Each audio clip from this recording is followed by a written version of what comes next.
Bella a tutti, raga. Qui è Miro ed eccoci qua in questo nuovo video. Rispetto ad altre partite, oggi mi rode di meno il culo, ma comunque mi continua a rodere il culo perché è ovvio che sia così. Però il video di ieri è stato ovviamente un po' sconclusionato, è stato un po' fatto e pubblicato lì senza pensieri continui o cose simili, proprio è stato proprio il classico video post partita in cui uno nemmeno tenta di fare un'analisi, semplicemente pubblica il video e dice le prime cose a caldo, però mi sento in dovere di dire qualcosa di più della partita perché in fondo una partita c'è stata, seppur per 5-10 minuti perlomeno da parte nostra, e, e secondo me va analizzata. Poi tra l'altro ho notato che ha partecipato il presidente in conferenza stampa post partita e non me la sono ancora vista, non so cosa abbia detto, non so nulla di nulla, appena potrò me la andrò a recuperare.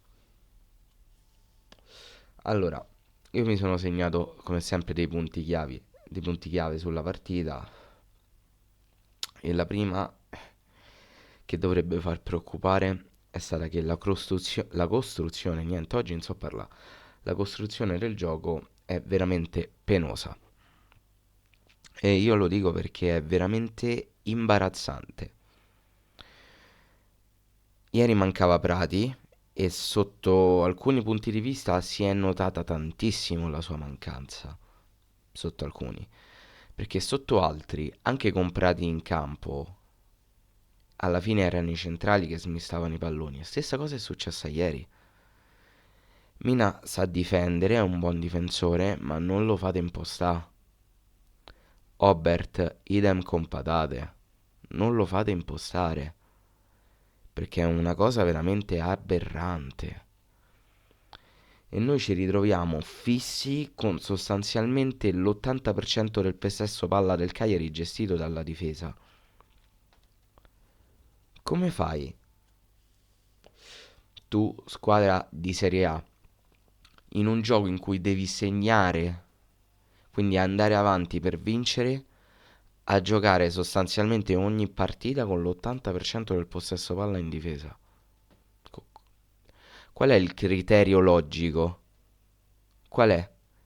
E non mi venite a dire Ranieri, non mi venite a dire Ranieri, perché se io ripenso a Maran, tolto l'anno in cui stavamo a fare grandi cose, non mi viene in mente un calcio differente. Se mi dite semplici, non mi viene in mente un calcio differente. Se mi dite Lopez, idem. Mi dite Mazzarri, stessa identica cosa. Non mi venite a dire che è Ranieri.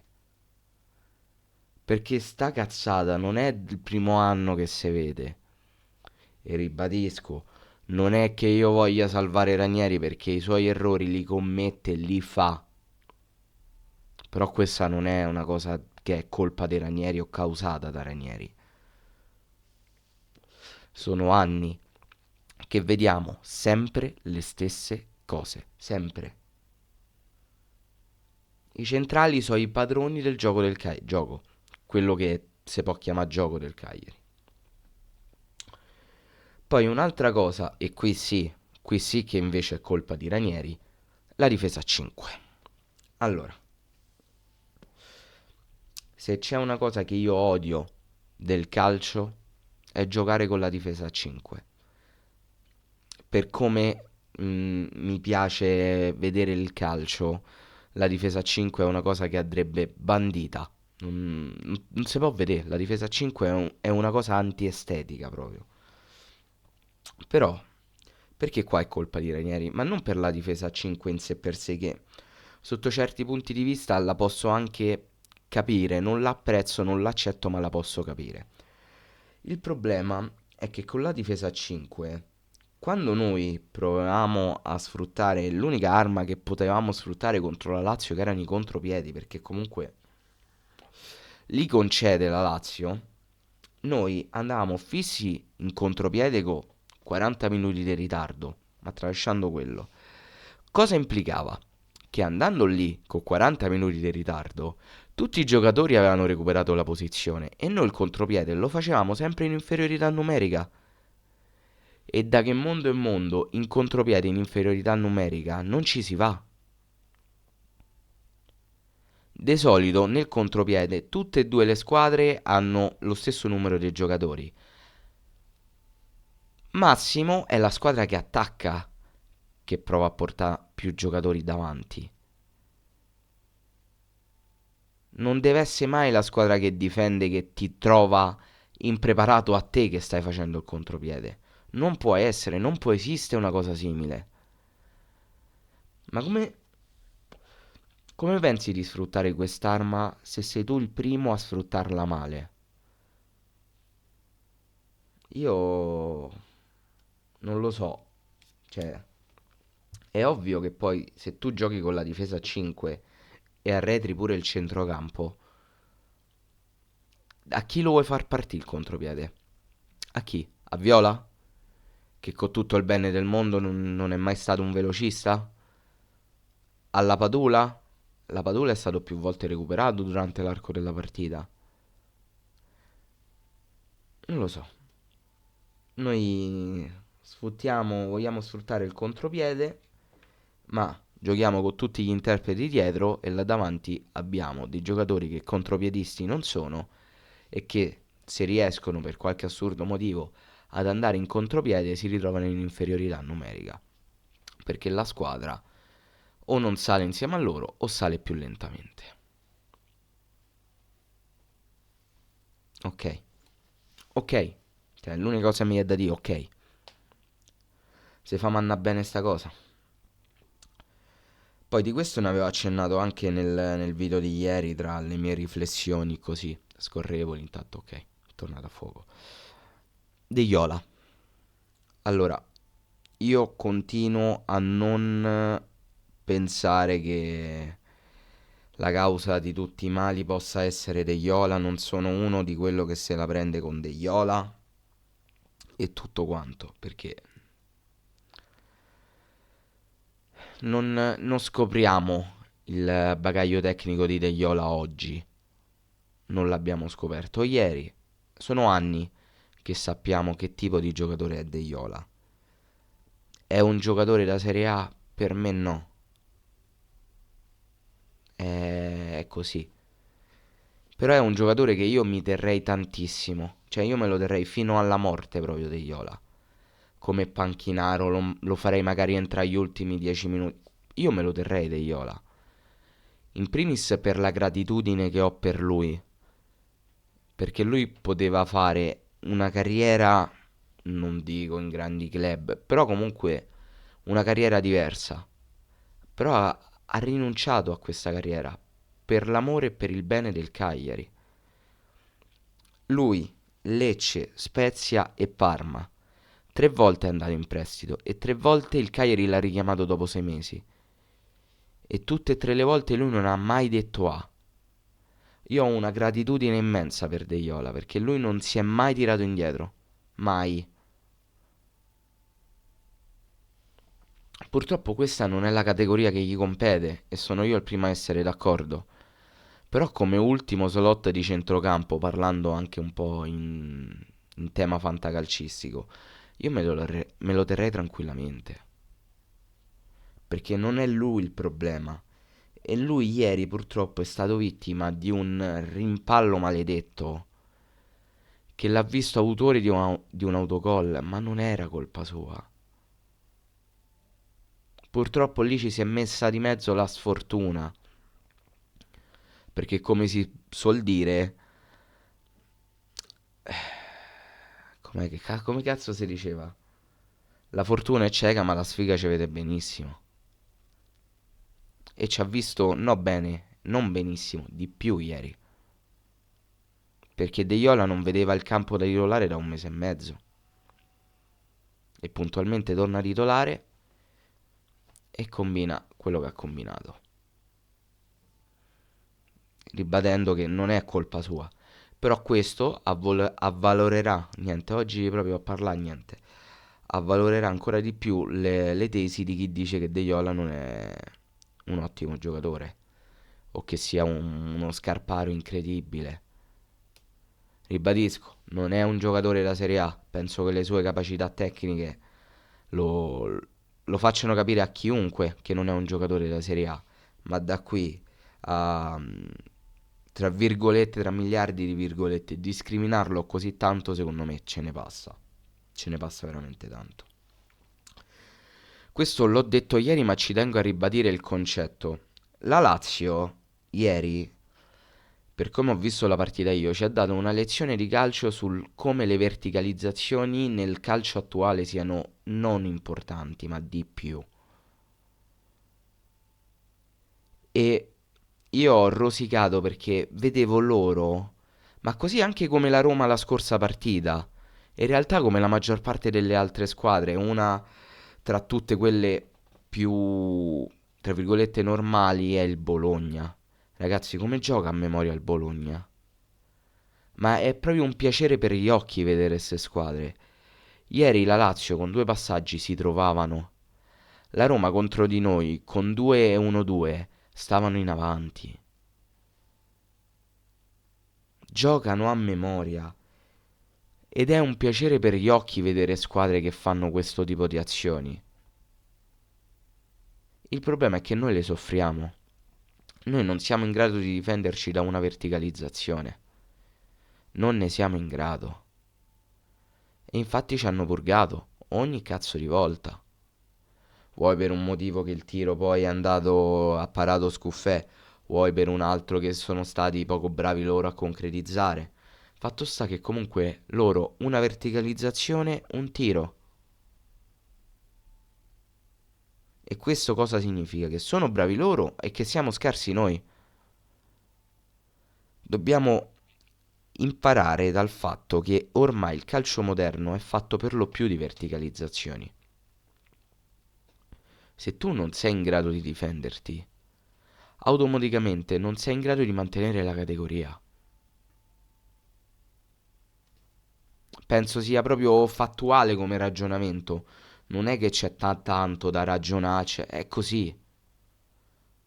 Ormai veramente le verticalizzazioni sono il pane quotidiano per ogni cazzo di partita. E tu non sei né in grado di farle, quindi di sfruttarle, né in grado di difenderle. Che c'ha intenzione di fa? Non lo so. Boh. Poi questo anche l'ho detto ieri, ma voglio ridirlo. Io sono stato veramente deluso da Azzi, ma veramente tanto deluso. Quando l'ho visto allo stadio, tralasciando la partita in sé contro la Roma che lascia il tempo che trova, ma il giocatore che mi ha deluso di più è stato proprio Azzi. L'ho visto completamente inadatto. Completamente. Sembrava di vedere un giocatore di terza categoria. Senza insulto per quelli di terza categoria, ovviamente. In Serie B effettivamente non è che abbia fatto vedere chissà che. Ha campato un po' di rendita per due gol belli. Al Modena ha giocato decisamente meglio. Probabilmente lui è un giocatore migliore di quello che vediamo noi in campo. Perché alla fine il Cagliari riesce a valorizzare veramente pochissimi elementi. Ma veramente pochissimi. Quindi è probabile che lui sia un ottimo giocatore e noi non riusciamo a vederlo. Però al momento attuale sta facendo veramente cagare. Ma tanto, tanto. Purtroppo ieri secondo me è stato il giocatore peggiore di tutta la partita. Decisamente. E poi questo è un punto che mi sono scritto, l'ultimo punto che mi sono scritto, poi andrò a braccio, di cui vado più fiero, perché io sono anni, veramente sono anni in cui dico basta con sti cazzo di cross, tentiamo i tiri da fuori. Ieri, qual è stata l'occasione, quali sono state le occasioni più importanti per il Cagliari? Sono state fatte da cross o da tiri da fuori?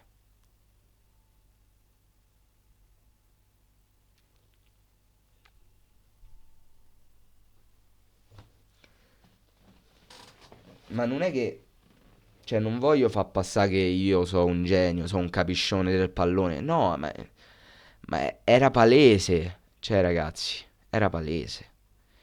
Il Cagliari non tenta mai il tiro da fuori. Non capisco il perché, c'è un ostracismo verso la conclusione da fuori che ha dell'illogico. Ha dell'illogico. E per colpa di questo ostracismo ci perdiamo perle come quelle di Gaetano. Io ribadisco, ma quante volte ho usato ribadisco oggi? Vabbè, quanto Gaetano sia forte. Chi ha visto, secondo me, la Cremonese nell'anno di B in cui ha ottenuto la promozione, veramente non viene a scoprire ora che giocatore è Gaetano. Io non sono rimasto per niente sorpreso dalla conclusione, dalla bellezza del gol, perché so che questo ragazzo ha le capacità tecniche per farlo. Comunque è cresciuto sotto l'ala di Insigne, quindi qualcosa vorrà pur dire. E il problema è che se tu non fai in modo che questi giocatori possano sfruttare questo tipo di conclusioni, tu non apprezzerai mai il loro reale valore. Mai. E li darei via. Li cederai, andranno in altre squadre. Noterai che nelle altre squadre il giocatore rende, fa quello che deve fare. E tu dirai, ma tocca riprendercelo. Non funziona così. No, decisamente no. Gaetano è veramente un giocatore eccezionale. Ieri sono rimasto sorpreso del fatto che abbia messo le palle in testa a tutti. Ieri lui ha messo le palle in testa a tutti. Per un motivo semplicissimo. Le palle non arrivavano là davanti in attacco, lui se le andava a prendere. Semplicissimo, discorso semplice. E questo è anche una critica alla Padula. Se le palle là davanti non arrivano e tu non hai modo perché giochi, sei tu l'unica punta e non hai modo di attaccare perché non ti arrivano palloni, te le vai a prendere, vai a pressare il loro portatore di palla, ti infili tra le linee, devi fare così, per forza. E Gaetano ieri questo ha fatto, questo. Ha fatto una cosa totalmente elementare, ma talmente importante che in quei 10 minuti ha rivoluzionato il Cagliari e ci ha dato anche l'illusione di poterla pareggiare.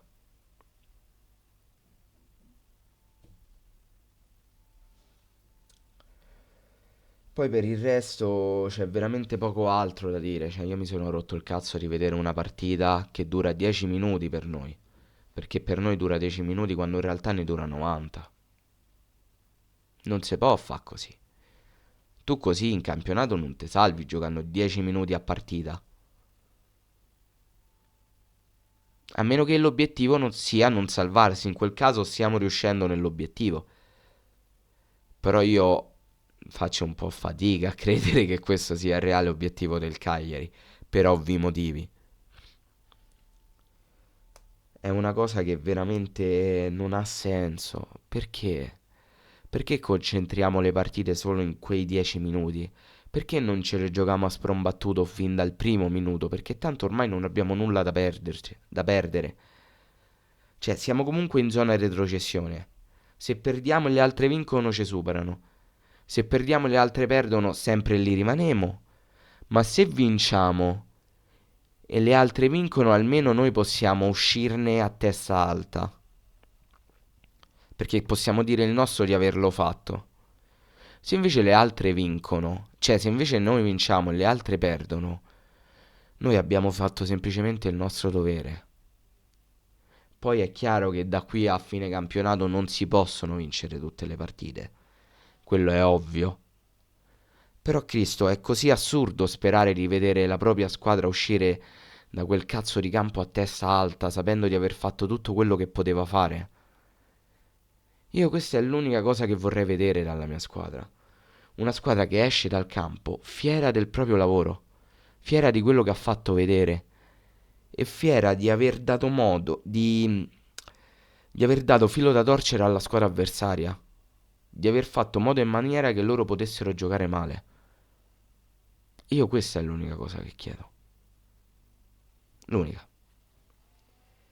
E penso nemmeno di... cioè, penso di non essere nemmeno l'unico a voler questo. Però, chissà, tra quanto vedremo un atteggiamento del genere in campo. Se lo vedremo mai poi. E niente ragazzi, il video finisce qui. Fatemi sapere voi qua sotto nei commenti cosa ne pensate. E detto questo noi ci becchiamo in un prossimo video. Bella.